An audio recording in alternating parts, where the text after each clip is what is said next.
একটা গ্রুপ আছে যারা শবে বরাত বলতেই বিশ্বাস করে না, আরেকটা গ্রুপ আছে যারা শবে বরাত পালন করতে যায় এত পরিমাণ পালন করে যেটা বেদাত কেউ পার হয়ে যায়। আরেক শ্রেণী আমরা যারা আছি আলহামদুলিল্লাহ তারাও পালন করি। তো তিন ধরনের মানুষের তিন ক্যাটাগরির চিন্তা ভাবনা। মুহতারাম হাজিরিন, দেখবেন শবে বরাত উপলক্ষে অনেকেই আমাদের গ্রামগঞ্জে এখন যেটা ঢুকতেছে, রুটি বানাও, হালুয়া খাও, এই সেই বিভিন্ন ধরনের কুসংস্কার যেটাকে আমরা বলি সেগুলি পালন করা হয়। কিন্তু রাসূলের জীবনে, সাহাবীদের জিন্দেগিতে, মুজতাহিদিন এদের জিন্দেগিতে শবে বরাত উপলক্ষে এই হালুয়া রুটির কোনো প্রচলন ছিল না, তার মানে এটা বেদাত। সুতরাং আমরা মুসলমান হিসাবে এই বেদাতগুলি পালন করতে পারি না। মুহতারাম হাজিরিন, আল্লাহ রাসূল বলেন ইযা কানা লাইলাতুন নিসফি মিন শাবান ফাকুমু লাইলাহা ওয়া সুমু নাহারাহা। এই রাত্রে মূলত রাসূলের পক্ষ থেকে ভাষা হচ্ছে রাত্রে বেলা আমরা কি করব? রাত্রটা নফল ইবাদতে কাটাবো, দিনের বেলা রোজা রাখবো। এখানে আরো একটা ভুল আছে যেটা অনেক মানুষ আমাদেরকে প্রশ্ন করে যে রোজা রাখি হুজুর কোন কোন সূরা দিয়া শবে বরাতের রোজা, শবে বরাতের নামাজ পড়ব। অনেক মানুষ কিন্তু নামাজ সম্পর্কে অনেক অনেক সূরার বই পাওয়া যায় যে শবে বরাতের নামাজে এই সূরা মিলাইতে হয়, কিন্তু শবে বরাত উপলক্ষে ভিন্ন ভিন্ন কোন সূরা নেই। আপনি নফল নামাজ যেভাবে পড়েন এইভাবে আমরা ওই রাত্রটা নামাজ পড়ব, কোরআন তেলাওয়াত করব, জিকির করব। দ্বিতীয় নাম্বার,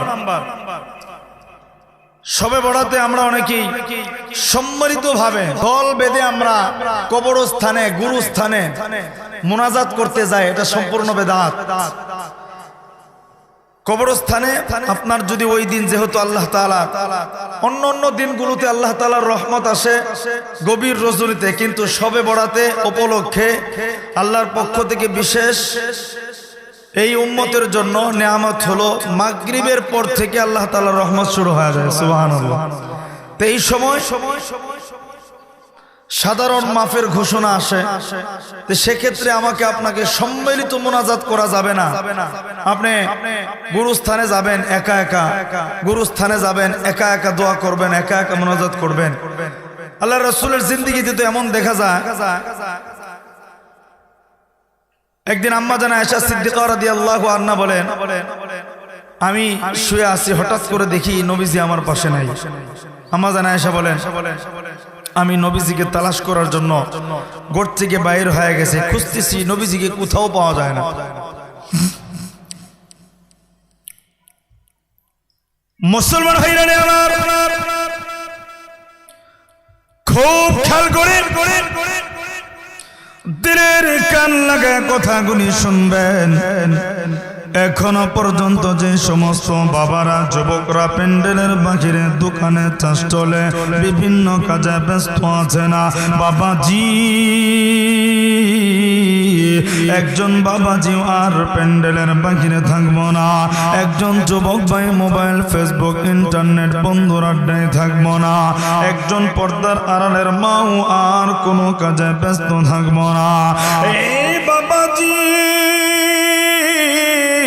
আজকের মাহফিলটা এলাকার জন্য রহমত, এই এলাকার জন্য বরকত হতে পারে। আমার আল্লাহ আজকের মাহফিলের ওসিলায় আমার আপনারা জিন্দেগির গুনাহ মাফ করে দিতে পারে। কথা বলেন ঠিক না? আর একটু জবান খুলে আওয়াজ দেয়া বলেন ঠিক না? বাবাজি, আল্লাহ নবীর সাহাবী কেমন করে শবে বরাত পালন করেছে, ওই রাতটা কেমন ভাবে তারা কাটাইছে। এ বন্ধু, আমার আপনার নবী সরদারে দু জাহানা, আকা নামদার তাজদার মদিনা, নবী মুহাম্মদুর রাসূলুল্লাহ, সবাই পড়ি সাল্লাল্লাহু আলাইহি ওয়াসাল্লাম। যুবক ভাইরা, আল্লাহর নবী বিশ্ব নবী রাহমাতাল লিল আলামিন রাত্র গভীর হয়ে গেছে। আম্মা জান আয়েশা সিদ্দিকা রাদিয়াল্লাহু আনহা নজর কইরা তাকা দেখে আল্লাহর নবী পাশে নাই। এমন সময় আয়েশা সিদ্দিকা রাদিয়াল্লাহু আনহা আল্লাহর নবীকে তালাশ করার জন্য বাহিরে বের হয়ে গেছে। সমস্ত বিবিদের দরদর স্বপ্নে যাইয়া আয়েশা সিদ্দিকা বলে না, আমি নবীজিকে তালাশ করলাম, কারো ঘরে আল্লাহর নবীকে দেখা যায় না। আয়েশা বলেন, আমি হাঁটি হাঁটি পা পা করি নবীজির কন্যা ফাতেমার দরজার সামনে হাজির হয়ে গেলাম। আমি ডাক দিলাম, ফাতেমা গো, আল্লাহর নবীকে তোমার ঘরে নাকি? এমন সময় আওয়াজ আইলো আল্লাহর নবী ঘরে না। এ বন্ধু আম্মা জান আয়েশা সিদ্দিকা রাদিয়াল্লাহু আনহা বলেন, এই কথা শোনার পরে ফাতেমা ঘর থেকে বাহির হয়ে আসছে। এমন সময় আলী রাদিয়াল্লাহু আনহু বাহিরে, হাসান হুসাইন বাহিরে। আশ্চর্য হয়ে গেছে, কারো ঘরে নবী নাই, নবী কোথায় গেল? এমন সময় আলী রাদিয়াল্লাহু আনহা ডাক দিয়ে কইছে, হয়তোবা নবীজি মসজিদের ভিতরে থাকতে পারে। আল্লাহর নবী বিশ্ব নবী রাহমাতাল লিল আলামিন মসজিদের ভিতরে আল্লাহর কুদরতে সাজদা দিয়া ইবাদতে লিপ্ত থাকতে পারে। এই কথা শুইনা ফাতেমা সহ হাসান হোসেন সহ সবাই চলে গেছে, কিন্তু নবীজি মসজিদের ভিতরে নাই। খুঁজতে খুঁজতে এবার আলী ডাক দিয়া কয়, না না, আল্লাহর নবী হয়তোবা জান্নাতুল বাকি কবরস্থানে দেখতে পারে রে। এমন সময় ফাতেমা সহ আয়েশা সিদ্দিকা রাদিয়াল্লাহু আনহা সহ সবাই জান্নাতুল বাকি কবরস্থানে হাজির হয়ে গেছে। এ বন্ধু, এমন সময় নজর কইরা তাকা দেখে ওইখানে একটা আলোর মতো দেখা যায়, অর্থাৎ মনে হয় যেন আলো জ্বলতেছে কবরস্থানের পাশে, একটা কবরের পাশে। এমন সময় আলী রাদিয়াল্লাহু আনহা ডাক দিয়া বলে, ফাতেমা, এইখানে নবী থাকতে পারে, কারণ নবী ছাড়া এমন আলোকিত জায়গা হতে পারে না। এ বন্ধু, আম্মা জান আয়েশা সিদ্দিকা রাদিয়াল্লাহু আনহা বলে, আমরা ওই কবরে বসে যাইয়া নজর কইরা তাকা দেখি রে রাহমাতাল লিল আলামিন ওইখানে কিবলা দিকে হইয়া সিজদায় পড়া আল্লাহর দরবারে কান্দে। এমন ভাবে কান্না করে নবীর কান্নায় দাড়ি ভিজে, জমিনটা পর্যন্ত ভিজা যায়। এমন সময় ফাতেমা আয়েশা ডাক দিয়ে কই, আমরা এতগুলি মানুষ নবীর পাশে গেলাম, নবীজি টের পায় না, এত পরিমাণ ধ্যানমগ্ন হইয়া আমার আল্লাহর কুদরতে বায়া সাজদা দিয়া কান্দে। যখন তাকায় দেখলো নবী সাজদা থেকে ওইটা মসজিদে চলে গেছে। এমন সময় নবীজির কাছে জানতে চাওয়া হলো, নবী গো, আপনি ঘর ধুইয়া এমন ভাবে কেন সাজদায় পড়া কানলেন না? ফাতেমা যখন জিজ্ঞাসা করলো, নিজের কলিজার টুকরা মেয়ে জিজ্ঞাসা করার পরে ডাক দেয়া কই, আব্বা জান, আপনাকে কি কাফেররা ধমক দিয়েছেনি, অথবা আপনার উপরে ওহী নাজিল হয়েছেনি, এজন্য কি আপনি কান্না করেননি? এমন সময় আল্লাহর নবী ডাক দিয়ে কই, ফাতেমা রে, আমার উপরে ওহী নাজিল হয় না, আমার উপরে কোনো কাফেররা ধমক দেয় না। হে ফাতেমা, আমি কান্দি, কান্নার কারণ হইল আজকের রাত্র তো হলো নিশ্চিমিন শাবান। এই রাতের ভিতরে আল্লাহর পক্ষ থেকে ঘোষণা, আল্লাহ তার সমস্ত উম্মতদেরকে আম খবর ঘোষণা করেছেন, সন্ধ্যা থেকে গভীর রাত্র কেন ফজর পর্যন্ত আমার আল্লাহ গোটা পৃথিবীর সমস্ত মানুষদেরকে ডাকে, এক গোলাম তোর জীবনে গুনাহ হয়ে গেছে, আমি মালিক তোরে মাফ করার জন্য ডাকি, আয় না, আমি আল্লাহ তোরে মাফ করে দেব। এই রাত্রে আমার আল্লাহ অসুস্থদেরকে ডাকা, আয় না রে, কার সুস্থতা দরকার, আমি আল্লাহ সুস্থ করে দেব। কে বিপদে আছো, আয় না, আমি আল্লাহ তোকে উদ্ধার করে দেব।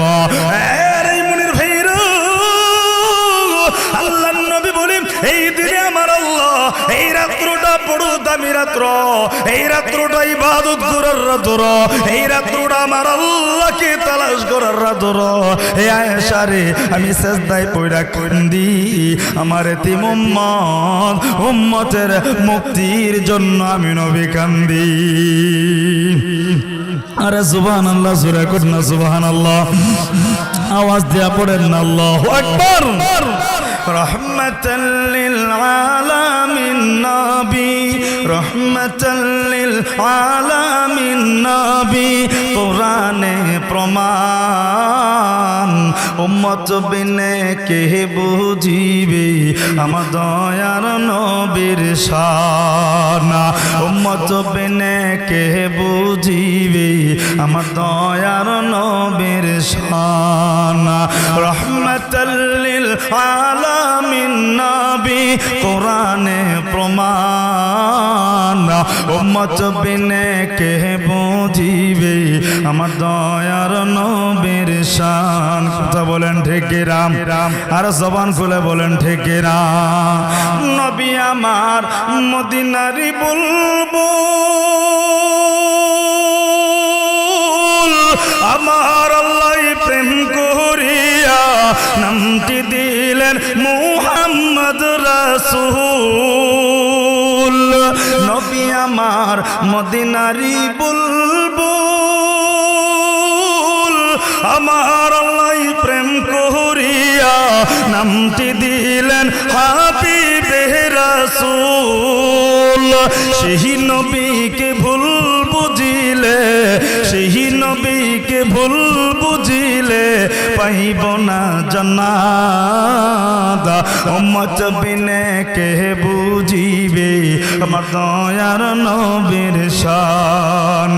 রহমাতাল লিল আলামিন নবী, কোরআনে প্রমাণ, উম্মত বিনে কে বুঝিবে আমার দয়ার নবীর শান, উম্মত বিনে কে বুঝিবে আমার দয়ার নবীর শান। কথা বলেন ঠিক কি না? আরে জবান খুলে বলেন ঠিক কি না? তার মানে আমাদের সামনে যে রাত্রটা আসতেছে, এই রাত্র কি সম্মিলিত দোয়া করা নাকি নীরবে একা একা গুরুস্থানে যায় বাবার জন্য মার জন্য দোয়া করা? নীরবে সম্মিলিত দোয়া করা সম্পূর্ণ বেদাত। এই জন্য ভাইরা আমরা সম্মিলিত দোয়া করব না, সবে বরাতে আমরা রাত্রটা ইবাদত করব। অনেক তো আছে আমাদের দেশে তো সবে বরাত মানে ভিন্ন জিনিস হয়ে গেছে। এশারের নামাজ পড়ে না, দেখবেন সারা রাত্র নামাজ পড়ে। কিছু পাবলিক দেখবেন এশারের নামাজ পড়তো না, ফজরেরটাও দরকার নাই, সারা রাত্র মসজিদে ফুইরা রইছে, নামাজ পড়তেছে, জিকির করতেছে। সারা রাত্র ইবাদত করা আপনার জন্য ফরজ না, কিন্তু ফরজ নামাজ পড়া কি? জোরে কই না, ফরজ নামাজ পড়া কি? কিন্তু আপনি যেটা করবেন সেটা হচ্ছে নফল। এই জন্য ভাইরা আমরা এই রাত্রটাকে গনিমত মনে করে, একদম বেদাত না করে, রাসূল যেভাবে দিক নির্দেশনা দিয়েছেন, সাহাবায়ে কেরাম যেভাবে করছেন, ঠিক ওইভাবে আমরা এই রাত্রটাকে কাটানোর চেষ্টা করব ইনশাআল্লাহ। আল্লাহ রাব্বুল আলামিন আমাদের সবাইকে বুঝবার তৌফিক দান করুক, বলেন আমিন। মুহতারাম হাজরিন, এই রাতের ভিতরে আল্লাহ রাব্বুল আলামিন হাজার হাজার নয় অগণিত মানুষকে ক্ষমা করবেন, কিন্তু কয়েকজন মানুষকে আল্লাহ এই রাত্রেও ক্ষমা করবেন না। এর ভিতরে প্রথম নাম্বার যারা শিরকের ভিতরে লিপ্ত থাকবে। কোন গুনাহ? শিরক যারা করবে আল্লাহ তাআলা এই রাত্রেও তাদেরকে ক্ষমা করবেন না, এক নাম্বার। দ্বিতীয় নাম্বার, আমাদের দেশে দেখবেন কিছু মানুষ টাকনুন নিচে কাপড় পরে, টাকনুন নিচে, আমরা এটাকে মনে করি ছোটখাটো গুনাহ। অনেক মানুষ দেখবেন নামাজি পাঁচ ওয়াক্ত, মাগরিবের টাইমে টের পাইবেন আপনি, অথবা মাগরিব এশার টাইমে দেখবেন চাকরিজীবীরা নামাজটা বেশি পড়ে। দেখবেন নামাজের সময় শুধু টাকনুর উপরে কাপড়টা ওঠা, আর সারাদিন তার টাকনুর নিচে কাপড় আছে না? আল্লাহর রাসূল বলে টাকনুর নিচে যে কাপড় থাকবে, যারা কাপড় পরবে, এদের এই জায়গাটুকু জাহান্নামে যাবে। আচ্ছা, কারো পাও যদি জাহান্নামে যায়, তার শরীরটা বুঝে আলাদা রেখে দিব জান্নাতে? তার মানে এখান থেকে বোঝা যায় তারা টাকনুর নিচে কাপড় পরবে রাসূলের ভাষায় এটার ব্যাখ্যায় তারা জাহান্নাম। এজন্য ভাইরা আমরা আল্লাহর রাসূল বলে এই রাত্রে ওই মানুষকে ক্ষমা করবে না যারা শিরক করবে। দ্বিতীয় নাম্বার টাকনুর নিচে কাপড় পরবে। তৃতীয় নাম্বার যারা মদ্যপানে লিপ্ত থাকবে। চতুর্থ নাম্বার যারা অন্যের গীবত করবে, দুশ্চর্চা করবে। পঞ্চম নাম্বার যারা বাপ মার মনে কষ্ট দিবে, এরাও এই দিনে আল্লাহর কাছে ক্ষমা পাবে না। এজন্য এই কাজগুলি থেকে আমরা বিরত থাকব, বাপ মার খেদমত করবার চেষ্টা করব ইনশাআল্লাহ। যুবক ভাইরা, শুধু শবে বরাত বা শবে মেরাজ, লাইলাতুল কদর, হ্যাঁ, ঈদের দিনে রমজান মাসে ইবাদত করলে চলবে না। ইবাদত মুসলমান হিসাবে আমরা শেষ নবীর উম্মত হিসাবে যদি জান্নাতে যেতে চাই, পুরা জিন্দেগিটাই সারাটা বছর ইবাদতে কাটায় দিতে হবে।